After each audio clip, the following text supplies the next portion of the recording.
on today's edition of Stories from Real Life with Melvin E. Edwards. Our guest today is Owen Ó Súilleabháin, a native of Limerick, Ireland, who inspires listeners to understand that by connecting with ancient traditional art, story, mythology, and spirituality, we can fulfill a void that exists in our modern soul. Owen believes we are living through a devastating epidemic of loneliness, the root cause of so much of our modern world's problem. Connecting with traditional culture and community is a powerful and ancient medicine to cure this terrible sense of loss and loneliness. Owen's work spans various fields, including education, healthcare, and the corporate world, where he emphasizes the importance of listening and creativity for personal and organizational transformation. His contributions to the arts and leadership are recognized and sought after by numerous organizations globally. Let's meet our guest Owen Ó Súilleabháin and your host, Melvin E. Edwards. You are listening to Stories from Real Life, a podcast by engaging storytellers for engaged story listeners. Here's your host, author and journalist, Melvin E. Edwards.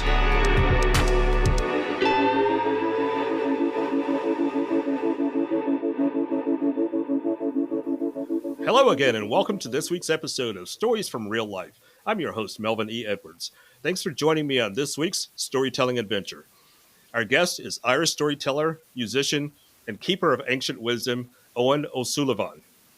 But before we get started, I just want to make one point for my audience. I don't want to live in a colorblind society. I want to live together in a culturally diverse and respectful way. When I talk to someone like our guest today, I want to learn from him or learn about him and his culture, and I'm blessed to be able to share that conversation with you. So we are all unique and equally worthy, and that's why we're here today. So, Owen, how are you today? And I extend 100,000 welcomes to you. Oh, Céad Míle Fáilte, Melvin. And it's an honor to be here, especially with that wonderful intention that you just set. Yeah. I appreciate you being here. I'm excited about this conversation. So on this episode, we're going to discuss Irish and Celtic culture. But first, let me start with this question. So I saw online that you described your father as radical and revolutionary in his field. How did his work inspire you? How did it inspire me? Yes. Radical and revolutionary in his field. Indeed, he was. A fascinating man. He passed away in 2018 at the height of his powers, before his time. But he'd suffered a long illness, and we were all very prepared for his passing. But he had an amazing influence on the culture of Ireland.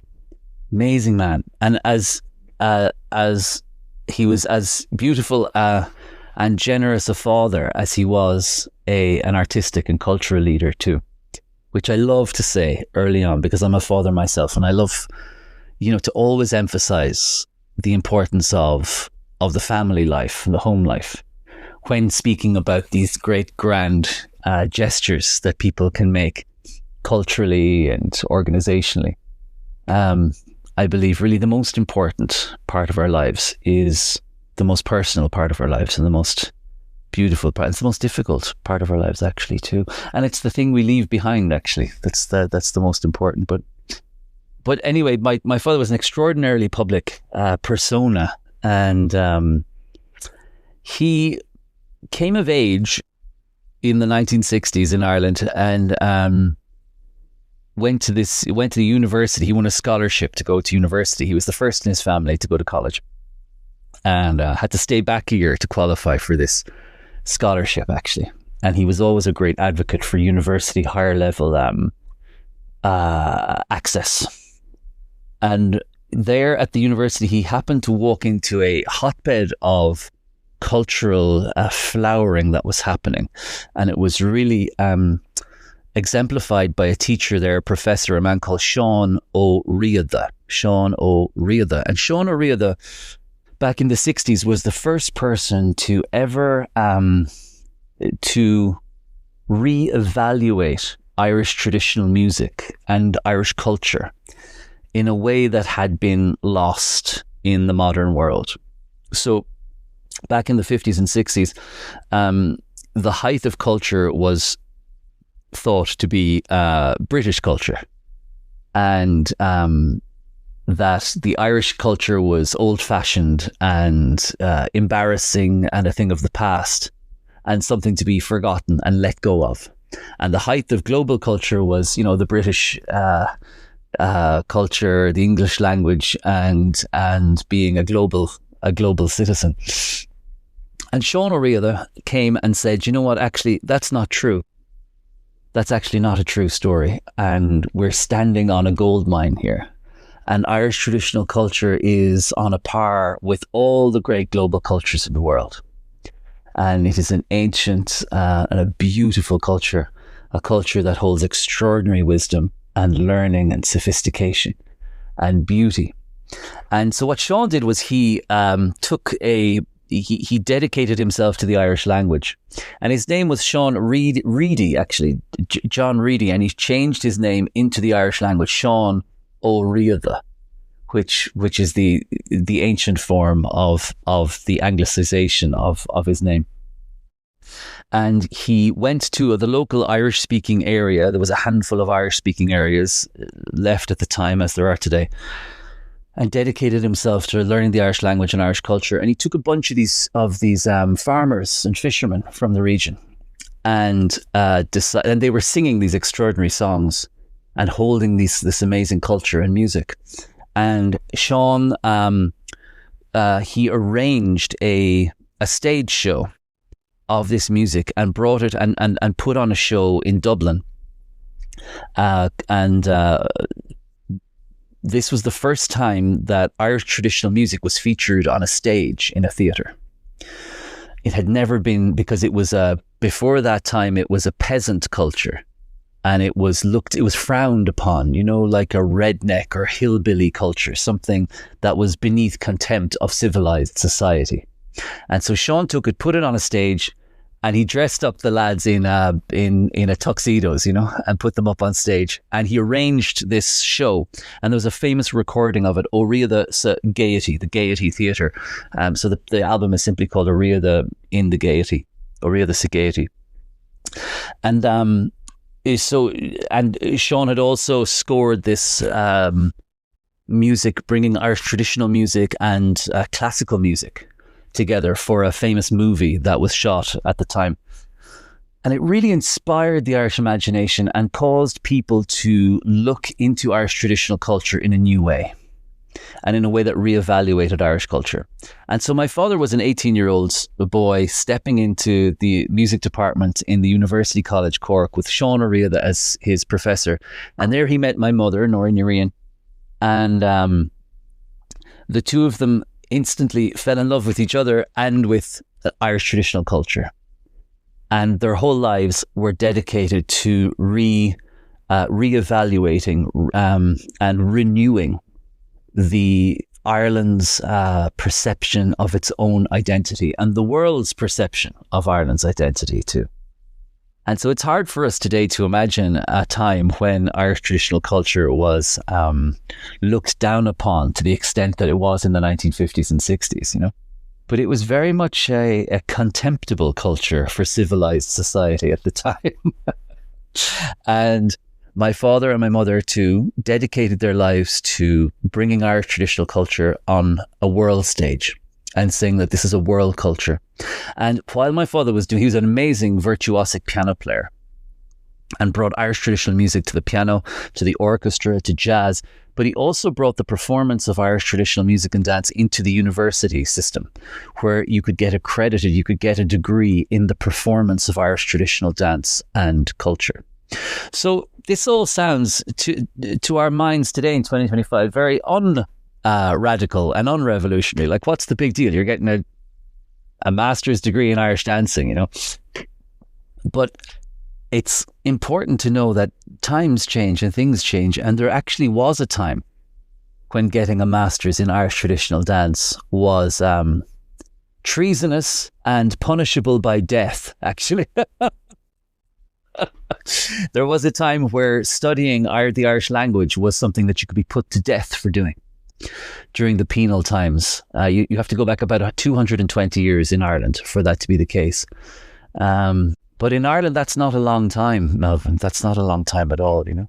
So it's interesting how times change. Yeah, so that really is one aspect of his revolutionary and radical aspect. And I suppose what you asked how that influences me. And so what I've done really is taken Irish traditional culture and shared it specifically in the United States very actively. And I've gone around to organizations and universities and groups, speaking with people like yourself and saying that the story about Ireland isn't about Ireland at all, actually. It's about the unquenchable, unstoppable human desire to be recognised as an equal. And that if Ireland can do it, anyone can do it. That's how his radical and revolutionary aspects have influenced me. Yeah, that's awesome. So, how did your family manage to maintain the original Gaelic spelling and pronunciation when most of the clan anglicized the name to O'Sullivan and then later to just Sullivan once they came to the United States? Very good point, Melvin. Well spotted. And indeed, I should have referred to that in my earlier answers because my father's family had changed their name to Sullivan. And so he went to the University College Cork as Michael O'Sullivan. And my mother went as Noreen Ryan. But influenced by the radical milieu of the time, they decided to change their names back to the Irish language. So they both did that. My mother now is Noreen Ní Rian. Ní denotes the feminine, the daughter of Ryan, Ní Rian. And my father changed his name from Michael Sullivan to Mícheál Ó Súilleabháin. Yeah. Wow, that's really interesting. And that's a good jumping off point for my next question, because I hopefully I'll impress you with this, because I've been practicing the spelling of your name in the Gaelic. So let's try O Fada, S U Fada, ILLEABH A Fada IN. Melvin, most Irish people couldn't have done what you just did. That's award winning. I've been award winning for a week.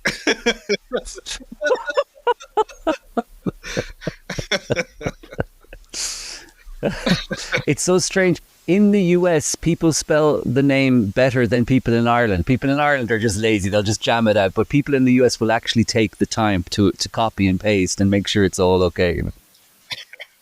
I found it fascinating, and I've watched a couple of videos on how to pronounce Gaelic names, and so I have literally been practicing that. It's beautiful. Brings a tear to my eye. Well, so why are Irish names so hard for English speakers to pronounce correctly? And I'm thinking about specific names like Cueva, Siobhan, and Seamus. It's fascinating. But of course, these languages, these names, which is true for almost every culture, you know, for every culture, were oral before the concept of letters were ever invented. That these names came from just word of mouth and from mouth to ear. And then later, societies adopted language literacy and started to write these names down. And so, you know, I mean, you could ask a linguist for the history of putting words on the Irish language. Irish stories were first written down by the monks in early medieval Ireland. So about 1,000 years ago. And they were using the Latin script. And so since then, the names have, the way to write down the names has evolved, you know, as script and society has evolved. And then a strange thing happened in maybe it was around the 40s or 50s in Ireland, where they tried, there used to be an older way to write these names that used little dots and other little kinds of linguistic symbols. And the linguists modernized it. And so the BH became a V, or the V sound became this BH sound and MH. And so in a way, it's kind of trying to fit a square peg in a round hole kind of thing. And so our language is Anglis. It's a British, you know, a Latin script, but an English form of the Latin script and the Irish language is being kind of shoehorned onto this. So there is a mismatch, and that's why it's such a it messes with your head, because those words don't line up to the sounds. Yeah. Absolutely. They don't look like Quiva, especially. They don't my daughter had a friend in middle school named Quiva, and that's how I know how to pronounce that name. But there is no way you would guess that's her pronunciation. Quiva, and it's lovely. And the Irish pronunciation, it has this Quiva. We pronounce things in the back of the mouth. Quiva.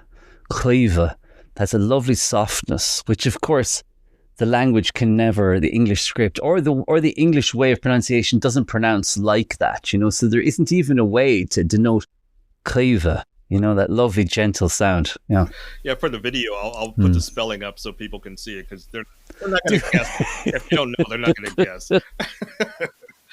All right, so before we started recording, I mentioned to you about an episode I had a couple of years ago with a professor from the University of Texas who is a historian on Texas German. And during that episode, he talked about the effort of the Irish government to reinvigorate the Gaelic language. And we talked about if that was a possibility for Texas German. And he didn't think he thought it was too late for that. But the Irish government has started a Gaelic project called the 20-Year Strategy for the Irish Language 2010 to 2030. So how has that become a part of the culture other than just reinvigorating the language? It's fascinating, and I always say that Ireland is such a great little case study for other countries and cultures around the world to learn the things that work, and more importantly, in a way, the things that don't work. And it's amazing to look at Irish traditional music and dance and what has happened there, and compare it to the Irish language and what has happened there. And Irish traditional music and dance are recognised nearly in every country around the world. It's phenomenal. I mean, if a government wanted to do a propaganda campaign, it wouldn't be as successful. And a lot of it happened very organically. Now, there are other structural reasons why our traditional music and dance have been so globally known, and that's a whole other conversation. But really, there was not a central state initiative to promote Irish traditional music and dance abroad. It was very organic and anarchic. Now, the Irish language is something very different, where from the formation of the Irish state, going way back to 1921, when Ireland first became a free state, free from the British Empire, there was immediately a government initiative to promote the Irish language. And it was known that the language, actually preserving the language, is one of the most fundamental ways of preserving an identity. That language is an identity. And of course, great empires know that too, and try to wipe out languages, as well as the British Empire tried to do in Ireland with the Irish language. And so there was a great governmental initiative to promote the Irish language. And so the Irish language has always been compulsory in school, right up until the end of high school, right up to the age of 17, 18, from your first days in school. And there have been all sorts of kind of sort of tax incentives and governmental support for industries to set up in these Irish language speaking areas and to promote the language in various other ways, various governmental initiatives. And really, they haven't had the effect that was planned. The Irish language is still only spoken in very isolated areas. Now, it still exists, but the Irish language speakers today that I know living over there are extremely pessimistic about the future of the language, And so despite all the efforts that the governments over the decades have thrown at the Irish language, it has not grown and taken foot in the ways that it has in other countries. Like, for example, Scotland has an amazing, very dynamic relationship with Scots Gaelic, which is a form. It's another form of very closely related to the Irish language. Wales too, West Britain, has a very strong relationship with its language as well too, and. But for some reason, the Irish language, it hasn't had the same dynamic effect. Now, there is this other movement in Ireland, the Gael Scoilna, the Irish language schools, and that is a sort of an anarchic, self-organized movement of of parents and teachers who've come together to create schools that teach children only in Irish and don't use English at all. So you learn mathematics in Irish, you learn English in Irish, you learn French through Irish. And now those schools have actually taken root all across the country. But again, the kids, when they leave the school and they watch TV or talk to their friends, they're still speaking English, or at home, they're mostly speaking English. But their level of fluency is much higher than in the public schools, you know. So it's very interesting. But unfortunately, my friends, I wasn't brought up as a native Irish language speaker, but I have friends who were and who do live and dedicate their lives to that. And unfortunately, every time I talk to them, they're very pessimistic about it. Yet still it is holding on. It is still holding on. And as I say, you know, Latin has come and gone. You know, the great Roman Empire has come and gone, and all these other empires in Western Europe have come and gone. And somehow the Irish language is still spoken as a first language in these handful of communities on the west of Ireland. So that's really all I can say on that. Yeah, for now, it's complex and poignant. Complex and poignant. Yeah. Absolutely. So before we started recording and in email exchanges, I mentioned to you that I've always been interested and fascinated by the Celtic culture. So then after I did my DNA tested, I discovered that I was 10% Scottish, and that just increased my curiosity. So I'm wondering, have you ever seen any Irish or Scottish citizens that look like me? Well, Irish or Scottish citizen, I mean, I'll tell you, so I was born in 1980 in Ireland, right? Now, if someone saw anyone of any complexion that was not a glowing pink, you know, like the rest of us, this was the news of the day. I saw this fella now walking down the street today, and he was as black as this was the biggest news you could talk about. And where was he? Who was he from? Was he a doctor? Was he a doctor from... That'd be the only thing if you were a doctor from England, you know, and maybe from an English college, you know. Was he a doctor? Was he, or a priest sometimes from Africa? You see, would come up, you know, to Ireland, and from one of the missions that the Irish had founded there'd be a black African coming up to Ireland, and it would be the news of the day. And then what happened? The Irish economy really exploded in the 1990s and globalized in a way it never had before, and suddenly people wanted to emigrate to Ireland. When for 150, 160 years, Ireland its population had only decreased, you know, since the Great Irish Famine in the 1840s. And so suddenly people from all over the world were showing up in Ireland in the 90s. It was an extremely exciting time. And I ended up doing a master's degree in international relations. And I studied global migration and people getting asylum, claiming asylum, United Nations asylum seekers in my hometown of Limerick. And so at the time, people were coming into my little hometown from all over the world at the time.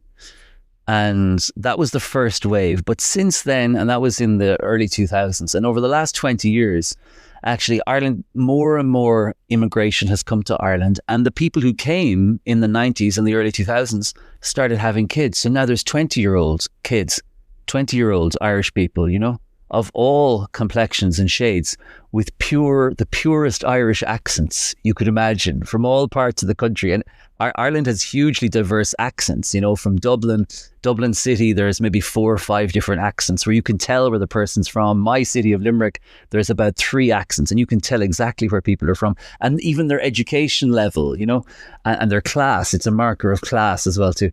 So you can tell where these people were raised in Ireland now. But I mean, they look like they could be from anywhere in the world. And they're making culture as well, too, in a very different way. They're using our traditional culture, but they're adding global cultures and cultures from Africa and their own countries, or other parents' countries, you know. And so right now, Ireland is an incredibly diverse place, especially Dublin. Dublin's basically like a European capital, you know. And so the country is changing. It's very exciting. And so I've lived in the US now for 15 years. And so those 15 years have been hugely consequential when it comes to concepts of identity and race in Ireland. And it's a fascinating time. It's a really interesting time now. Oh, yeah. Now I really want to go visit. And the Irish, you see, we're a very curious people. Melvin, you know? So when someone shows up that's a little different looking, you get great attention. People want to know, who are you now, and where do you come from, and what do you do here, and what's it like back there in Texas? There's another very interesting dynamic too. When I was growing up in Ireland in the 80s and 90s, that a lot of people from people of colour from the US coming to Ireland can experience this very unusual feeling that, from an Irish perspective, you are American, you know, and you could be, you know, you could identify as Native American, Asian American, you know, Indian American, African American, or whatever, Texan American, or German Texan American. In Ireland, you were all just Americans. Like, when I was a kid, I never realised that Stevie Wonder was black, or Michael Jackson, although he was always a bit in between things. But as from in the 1980s in Ireland, Stevie Wonder was American, you know. Bill Cosby was, because the Cosbys used to show in Ireland in the 80s. All I saw was Americans. That's fascinating. Isn't it? Yeah, and so people feel that when they're in Ireland, they're like, oh, like, because we see you as like, you're American, and so when you're in conversation with an Irish person, it feels a bit different, because usually when you're in conversation with someone who looks like this, there are dynamics in the room, you know, very subtle and ingrained, you know, very deep dynamics that some people are more perceptive of than others. But those don't exist, or they're very different in Ireland, even though the exterior looks similar, English speaking, white faced. But this kind of gestures, or the tonality of the conversation is very unusual. So people feel that in Ireland, which is cool. Yeah, that is really interesting and fascinating. Yeah. Oh, you mentioned being from Limerick, Ireland. Yeah. Do children in Limerick learn limericks in school, or do they just call them poems? No. It's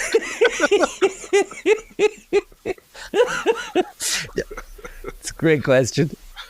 And if I could, I could speak for at least 20 minutes. Yes, we call them limericks. And I remember as a kid in Limerick, the day I realised, I'm like, hang on a minute, they're called after my town. And so in the 1600s, Limerick was the site of this great festival of poetry.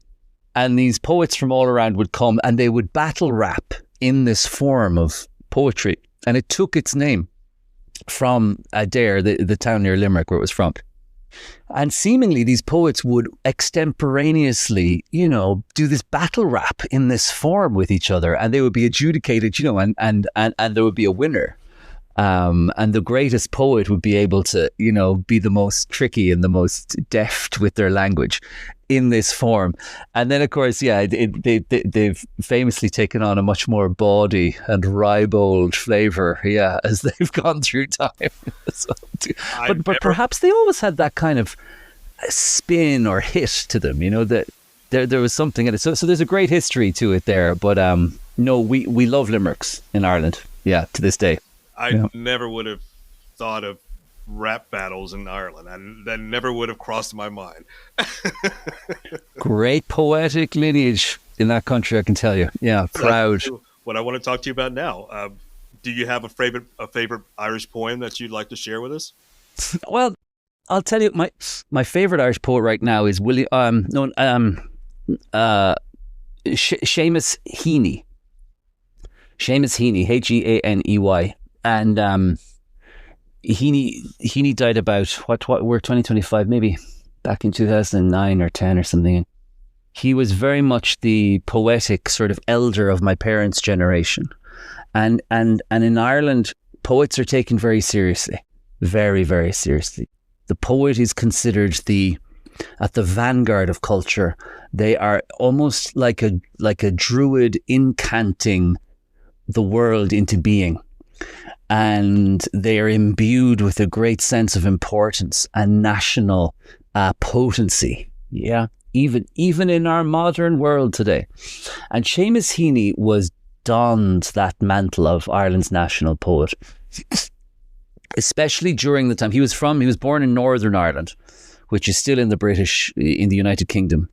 And he was born on the Catholic side of the fence, the kind of native Irish side of the fence, as opposed to the colonial British population who identify as Protestant. And so people throughout Heaney's life were always asking him about the Civil War in Northern Ireland and what side the Ireland's national poet came down on. And he would never really come down on a side, and he would always just point to his work. He was fascinating like that. So I'm very interested in his work, and there's one poem that I learnt off a couple of years ago, and at my events, I sing songs. I should sing you a song as well, Melvin, before we go. But I also love to recite poetry. To recite poetry by heart. I think this is an amazing discipline that we've lost in our society today, is the recitation of poetry. And of course, before the invention of words, all poetry was recited by heart, and poets had an extraordinary capacity for memorization, which they were prized and treasured for. So I learnt off this poem called that Seamus Heaney wrote on I think it was the 20th anniversary of the founding of Amnesty International, the human rights organization, the international human rights organization called Amnesty International. And they came to Seamus Heaney to write a poem for the anniversary.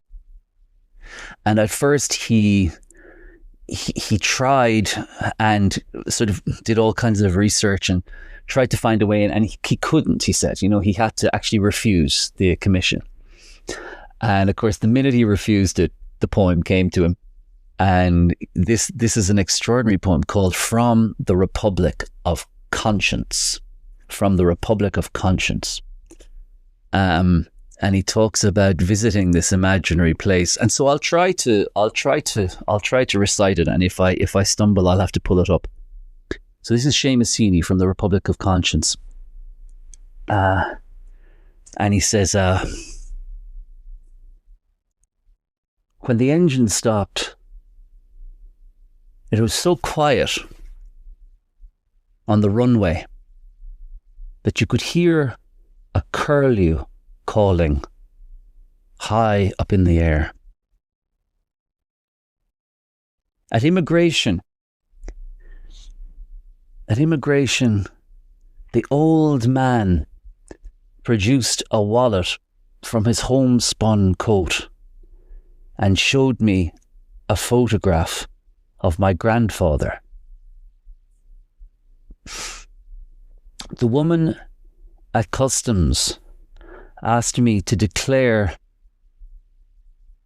the ancient cures and charms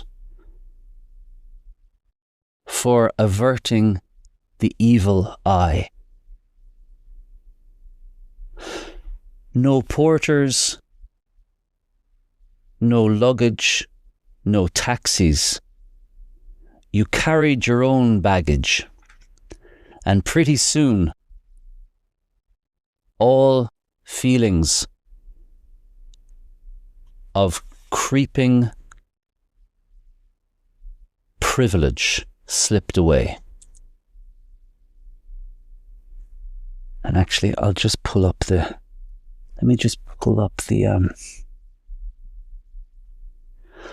fog is a dreaded omen there, but lightning spells universal good, and parents hang swaddled infants in trees during thunderstorms. Salt is their precious mineral, and seashells are held to the ear during births and funerals. The base of all inks and pigments is seawater. Their sacred symbol is a stylized boat. Their sail is an ear, the mast a sloping pen. The hull mouth-shaped, the keel an open eye. At their inauguration, public leaders must swear to uphold unwritten laws and weep to atone for their presumption to hold office. At their inauguration, public leaders must swear to uphold unwritten laws and weep to atone for their presumption to hold office, and to affirm their faith that all life sprang from the salt tears which the sky god wept after he dreamt his solitude was endless. I came back from that frugal republic with my 2 arms the one length. The customs woman having insisted my allowance was myself, the old man rose and gazed into my eyes and said that was official recognition that I was now a dual citizen. He therefore desired me, when I got home, to speak on their behalf in my own tongue. Their embassies, he said, were everywhere, but operated independently, and no ambassador would ever be relieved. Beautiful. That's beautiful. So, the Protestant Catholic struggles have divided the country into 2 parts with 2 different capitals, as you alluded. So Dublin's the capital of the Republic of Ireland, and Belfast is the capital of Northern Ireland. This topic is personal for me because my son-in-law's family's last name is Clabby, and his ancestors founded the village of Clabby, Northern Ireland. So have you ever been to Clabby, Northern Ireland? No, I've not. It's a tiny little place. I haven't been there either, but I've seen it online, and that's one of my goals, is to take my grandchildren there one day and explore that part of their heritage. Beautiful. So do you actually need a passport to go between Northern Ireland and the Republic of Ireland? Or do you just cross back and forth? Now you can just cross. Yeah. Since the peace agreement in 1998. Yeah. So before, you actually needed a passport? I was sort of halfway joking, but you did actually need a passport? Yes. Before then, the northern part of the country was in the midst of a very vicious civil war. And so security was extremely tight. Yeah. And I remember traveling up there as a child, being terrified at border checks with soldiers, and their big guns leaning in the window, Wow, that's fascinating. All right, so branch out a little bit more. When we were exchanging emails, you asked me some of the things that made me curious about Ireland, and Celtic culture, and I mentioned Irish landscapes, Celtic songs, and redheads. I'll just throw that out there. But right now, I'd like to focus on music. I've been really interested in Celtic music. So do you have a song that you would like to share on any subject of Irish culture? Absolutely, yeah. Let me think now. What would be a nice one?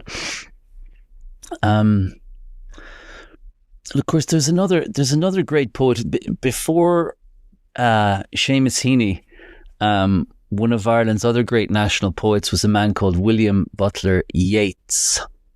Yeats spelled Y-E-A-T-S, Yeats. And Yeats was a great figure. He was an extraordinary mind, who wrote the most imaginative, wild, deep, dense sort of poetry. And he was also a statesman and very active politically and publicly in Irish national life, especially as Ireland was fighting for independence from the British Empire. So he's a very public figure throughout that, and then eventually became a statesman and was appointed a senator in the upper house of the Irish National Parliament, and was never shy of, writing letters to the national media and getting into the fray of Irish national politics. He was a very controversial figure. It was fascinating to think of a poet having such a national stature, if you consider the stature of our poets today. Could you imagine a poet actually having the gravitas and weight in national politics or society today. It's interesting, isn't it? And Yeats was very much that figure, as Heaney was as well too, you know. But Heaney in a much more less confrontational way. He was much more metaphorical in his sort of stance on things. But Yeats was not. He was very, very evocative, very, very vocative, in his stances. He was quite a crazy character. But he had also this ability to take the Irish folk tradition and write in a very common way and in a way that mirrored Irish folk tradition. And so one of his most famous poems is called The Sally Gardens, and this is known and beloved by people in Ireland. And he wrote it to a traditional Irish song. And so I think I'll sing that to you now. It's very simple, it's very beautiful. And it's all around the dynamic of love and of yearning and of age, of time.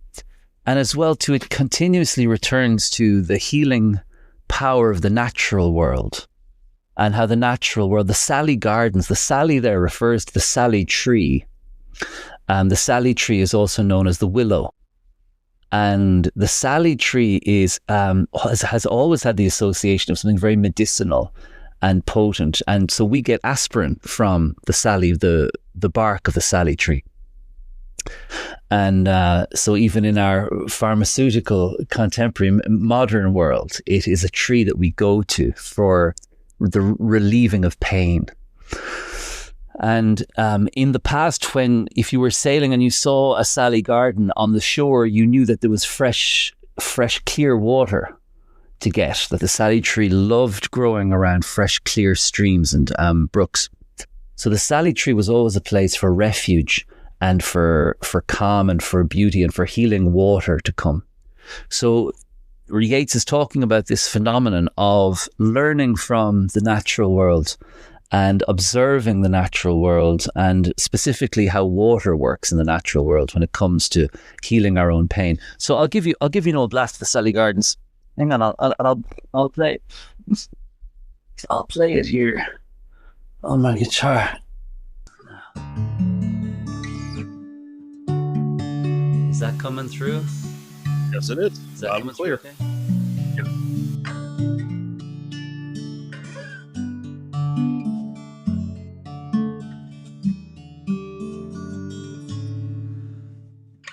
Down by the Sally Gardens, my love and I did meet.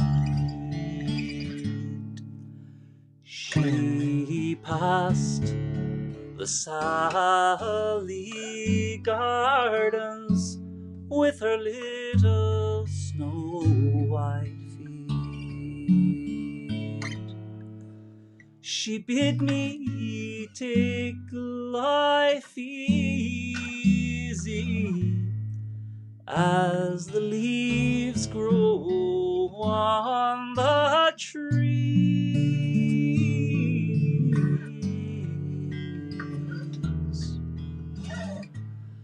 But I was young and foolish, and with her did not agree. In a field down by the river, my love and I did stand, and on my leaning shoulder she placed her snow white hand. She bid me to take love easy as the grass grows on the weirs.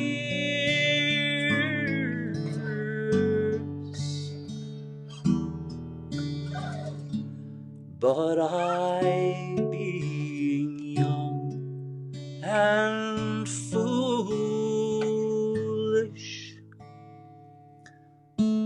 with her did not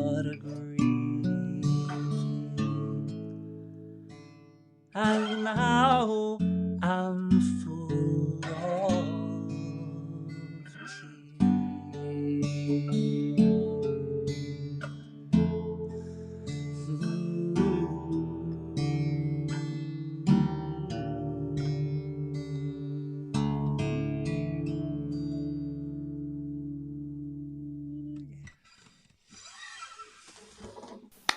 Thank you. Thank you. Very nice. So next I want to talk very briefly about Irish mythology. So this may be the most important question I ask you today. Okay. So if you were a betting man, who do you think would win in a fight between a leprechaun and a hobbit? Oh my goodness. I mean, the Hobbit doesn't stand a chance. They're different like weight categories. You know, like it wouldn't be fair. The leprechaun is, oh my God. The leprechaun is a very, very mysterious and yeah, like you don't want to get on the wrong side of a leprechaun. They can be nasty, you know. And it's interesting. The fairy people in Ireland, like the leprechauns, they're not to be messed with. Like they're kind of nasty, you know. They're not fun. If you end up crossing paths with them, it's not a good day. Like you're in trouble, you know. We're not supposed to meet. We're supposed to respect each other from a distance, and we're not really supposed to meet with the leprechauns. There's a breach in the matrix if you meet a leprechaun. Whereas now, if you were to meet a hobbit, I'd say you could sit down and have a drink with a hobbit, you know? I think you could have a bit of fun. You could have a relationship. But leprechauns, you can't have a relationship with them. They work on a different currency. It's totally weird. They're weird. That's good to know. Wouldn't trust them, Melvin. If I run across a leprechaun, I'm just going to go the other way. Oh, everybody, yeah, all accounts would say, just go quickly as possible. Yeah. Some people try to capture them, you see, and try to get the better of them. Never works out. That's funny that you said that, because my next question is, as kids, did you and your brother Molly ever set a trap to catch a leprechaun? We probably did. But you know, we used to, in primary school, we went to elementary school out in the country in Ireland, and there was still an element of the folk tradition was there. And a part of that tradition was you did not mess with the other world, you know. You didn't mess with it. And you had to have a reverence for it. And a fear, you know, out of respect. And there would be, you know, like trick or treat. Halloween is a Celtic festival. All of the elements are there. Trick or treat. Like, if you don't give a sacrifice to the invisible forces, they're going to come and trick you. They're going to get you. So there was a sense growing up as a kid of being afraid and, you know, not messing around with these places.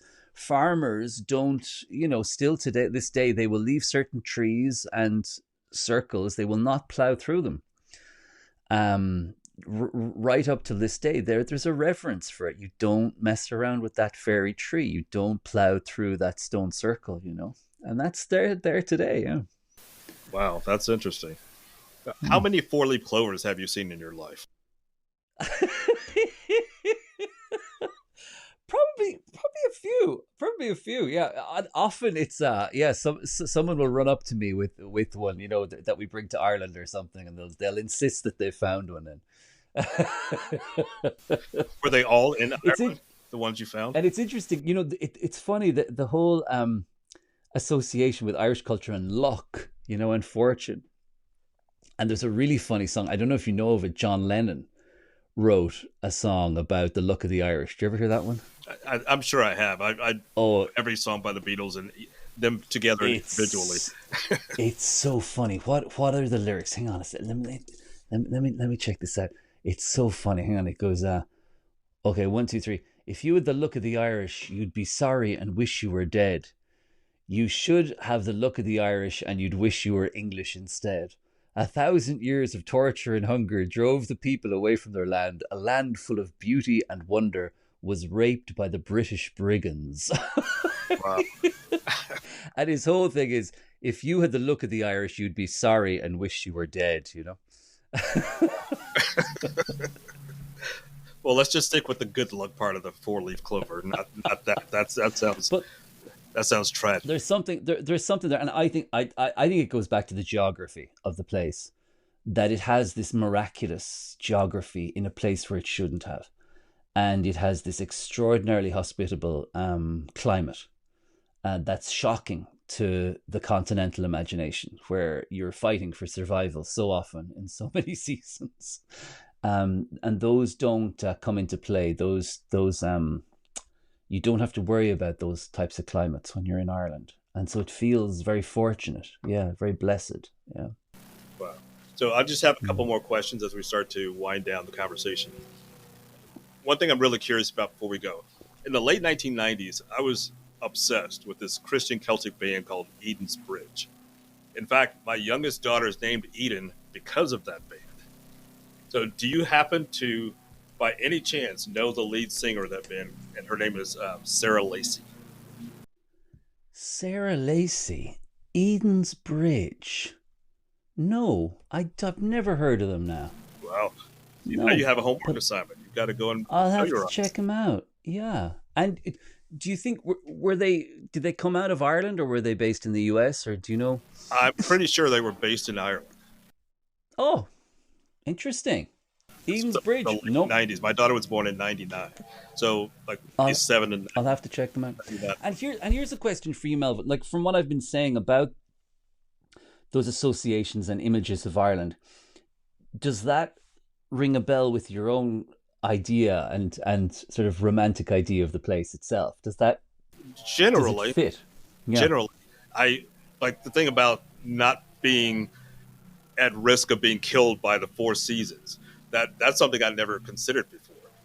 But the lush landscape is I've seen in photographs, and that's part of what I think interests me about the country. But I never really understood how or why that came about. Where were you raised? Were you raised in Texas? I was raised in Texas, yes. Around the San Antonio area? Well, Houston is my hometown. Houston. My family, I'm a sixth generation Texan. So my family's been here for a long time. And was it around the Houston area? Yes. So Houston is extraordinary. We've been to Houston a few times. There's a great Irish center there at the University of St. Thomas. And we've been down there a couple of times. They put us up in the Houstonian Hotel. You know the Houstonian Hotel there? And the second time we went down, the hotel had just been recovering from a flood.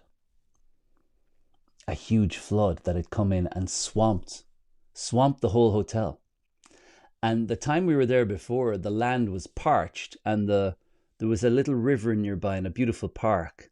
But I mean, the river that's all that was there. There was only a tiny little trickle going through the park, and it was dry, and you could feel the land was thirsty, and you could feel the dust in your mouth, and went back again, and the place was recovering from a devastating flood.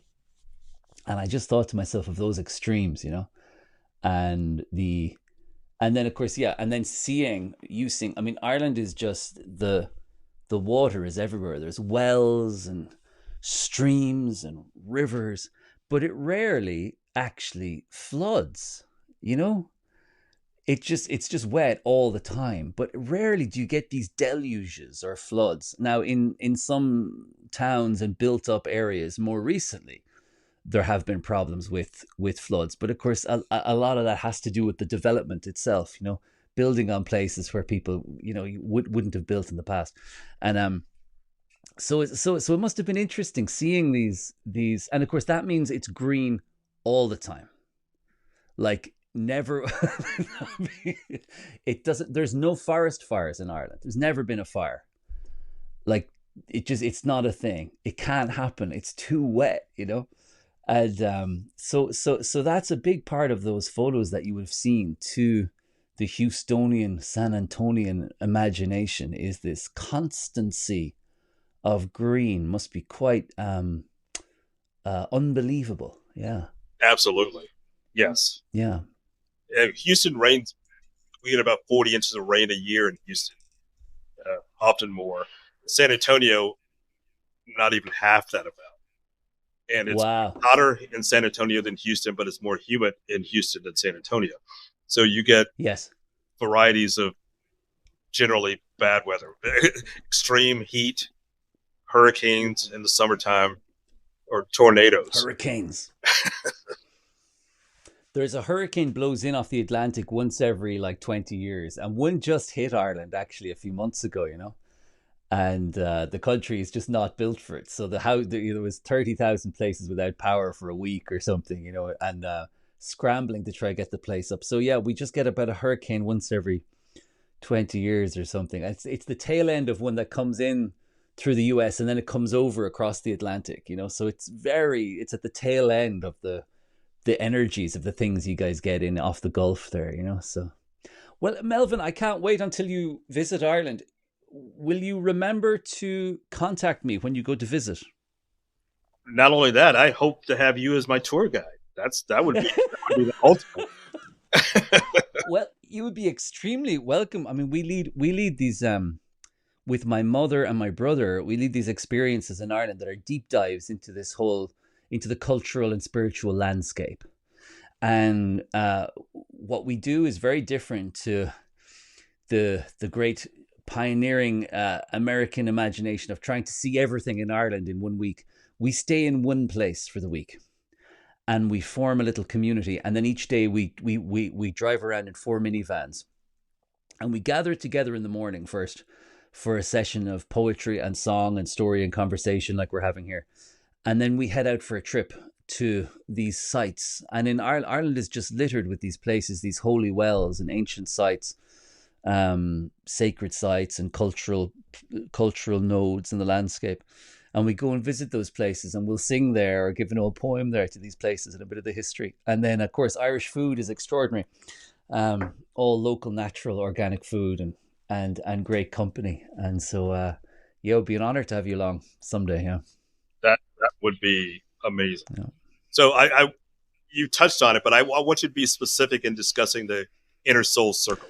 So just tell the audience about that and how they can reach out to you and become a part of. Yeah. So the Inner Soul Circle, we started more formally last year. So it's been a full year now, and it's an online community, and it's based around the work that me and my brother and our mother do together. And so it's a monthly membership community. And so each month we share we follow the Celtic wheel of the year. So the Celts had 4 major festivals throughout the year at the 4 cross quarters.